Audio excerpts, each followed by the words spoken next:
All right, YouTube, so today we're gonna be going through my recovery squat. Yesterday I did my recovery bench and deadlift, didn't record that. I could make a video, but I just had a competition on Saturday.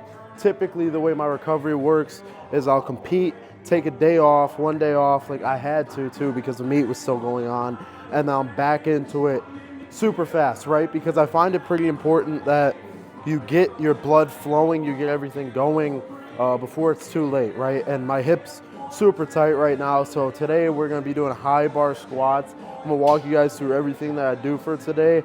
If you notice my shoes, I wore these, so I didn't forget, but typically I squat in heels. On the recovery day, no heels, because I want my hips to be worked super hard, and I want everything to be stretched out. I don't really want any excuse to get or anything help me to get lower depth, right? So I'm gonna show you guys all the warm-ups, what I do to get warmed up, and how heavy we go just on the recovery lift, since I just competed 3 days ago now. So bar, so I'm gonna go really high bar today just because I'm trying to save the shoulders. I'm gonna do like typical walk back, and when I'm warming up on the high bar, just for the recovery squat, I'm gonna take it down and I'm just gonna see how it feels at the bottom. Maybe I'll move my feet out, I'll put my feet diagonal, see how my hips feel. My hips are really bad right now. That just felt like terrible. Now I'll go maybe a little regular stance, see how that feels. My hips feel really bad, so I think today I'll probably stick to going just like my feet flat like I'm on train tracks, so we can get really low. Because when you get really low, you get the most blood flowing, and that's the whole purpose of today. So just going really low, warming up. I think we're only gonna end up with two reps on the bar. Boom, now we got one red on the bar. Make sure I put the clips on just because bar may be uneven on my back or something, just because everything is so tight. Honestly, if stuff isn't tight after the meet, you probably didn't go hard enough. So right now when we got one red on the bar, I'm gonna focus on doing, like I said, my feet are gonna be more forward, but I'm not gonna be messing around, because I think if there's a time to get hurt, it's probably right after the meet when your body's really, probably really in need of this like recovery, right? So it's a recovery lift. I'm not gonna be like stretching at the bottom or anything, just doing the lift, right? So you can get up, see how the shoulders feel on the high bar, and then I'll like choose my position. Shoulders aren't that bad, so I'll probably go right about here. Focus on my brace real quick.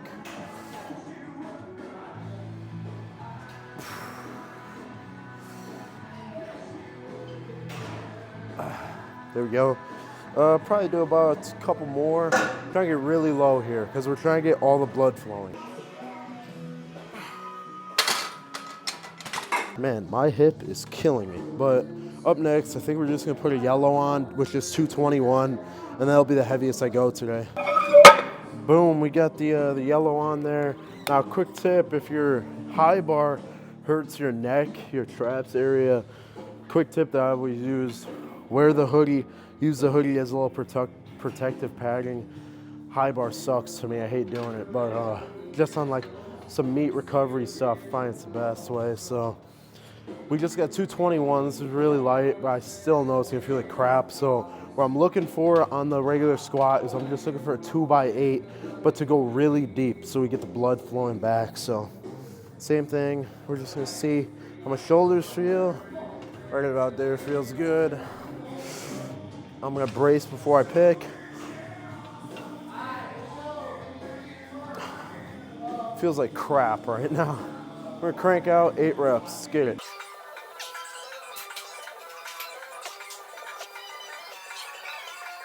Here we go, that's 8. And holy crap, that actually felt terrible. So from there, if like 2 plates actually feels pretty good for you, your hips feel good, everything, maybe go 275, 315. If you're squatting like 400 pounds, I'd say do this with like 185, 221 max. If you're squatting as much as me, probably 275 max. But for me, I think today, 221, this is it's about a third of my max, so 30% for a 2x8 on squat, high bar squat. I think that this is probably the best bet. Feels pretty good. Got one more set of 8, and then a few more recovery accessories, and that should be it for today. All right, now we got my second set of 8. This is gonna suck, to be honest. But just focus on good form and blood flow. You want the blood to flow. You don't want to be taking 10 seconds in between every rep. Get up, get a little brace, and go for another one. So, second set of 8. Hip feels terrible, but just get the blood flowing. Let's get it.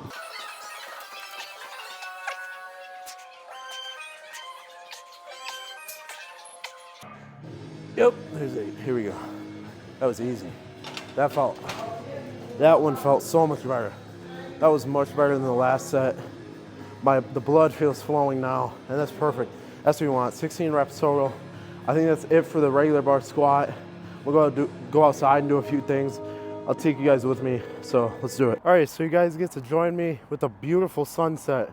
Sunsets here are always like super nice, super amazing. So I love to do outside stuff when I can, especially today being recovery day. Get to enjoy it. So something else I love to do when I'm done with my regular squats. Sorry, I sound weird too. My voice is still gone. Grab light kettlebell. I don't even know what weight this is. I'm guessing 15 to 20. And what we're gonna do with this is just a variety of stuff for the legs. Hamstrings included as well, even though I did the hamstring recovery yesterday. So first thing I'm gonna start off with is we're just gonna do some lunges. Probably about 5 yards to the camera. I'll probably go a little bit further. We're just gonna go 5 yards down and back. We're gonna do down and back 2 times, just 5 yards. Super light. You don't want to get your legs sore, just the blood flowing. And you want to go reverse when you're coming back. I find that this is the best for just getting everything flowing. Like I said, that's the main goal.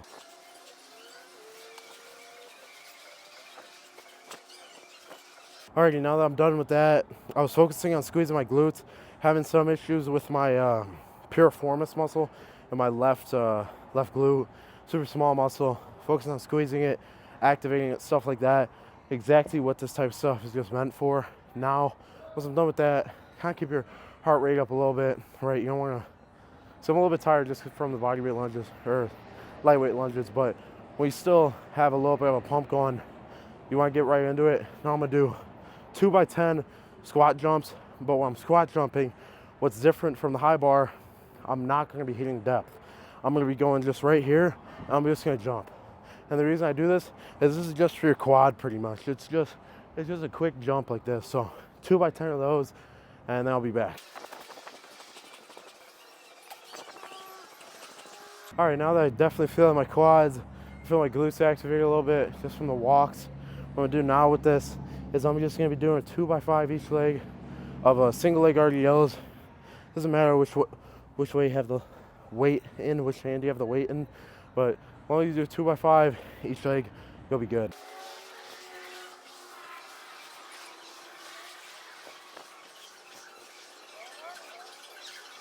That's all for the single leg lunges. Now the only thing left I like to do, I'm not even sure if I'm gonna use a kettlebell or not on this one, is just deep squats and moving side to side. So what I mean by this, once you hit that bottom, can't go any lower, just rotate side to side. You can hold a kettlebell like this and do them. I'm not sure. What I try to aim for is about 5 this way, 5 this way. You just do it fast. You do like 3 sets of the 5 each way, and this should help and loosen up your hips, everything else. And this will probably be it. As far as stretching goes, I'll be sure to do stretching once I get back, once I'm done. Everyday stretching. You don't need to go crazy. Just regular everyday stretching. So I'm gonna go ahead and do this, and then I'll catch back up and give you guys a few more tips on what to do.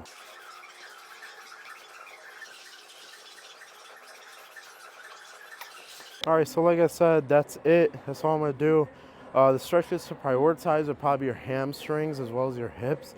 I think your hips get beat up the most on the overall day, especially if you pull sumo, because you're squatting, using to turn a hip, and then you're trying to force your hips out. A lot of effort on them, a lot of work. Let me know what you guys want to see next. Till next time, Blakewendt1 signing out. Peace.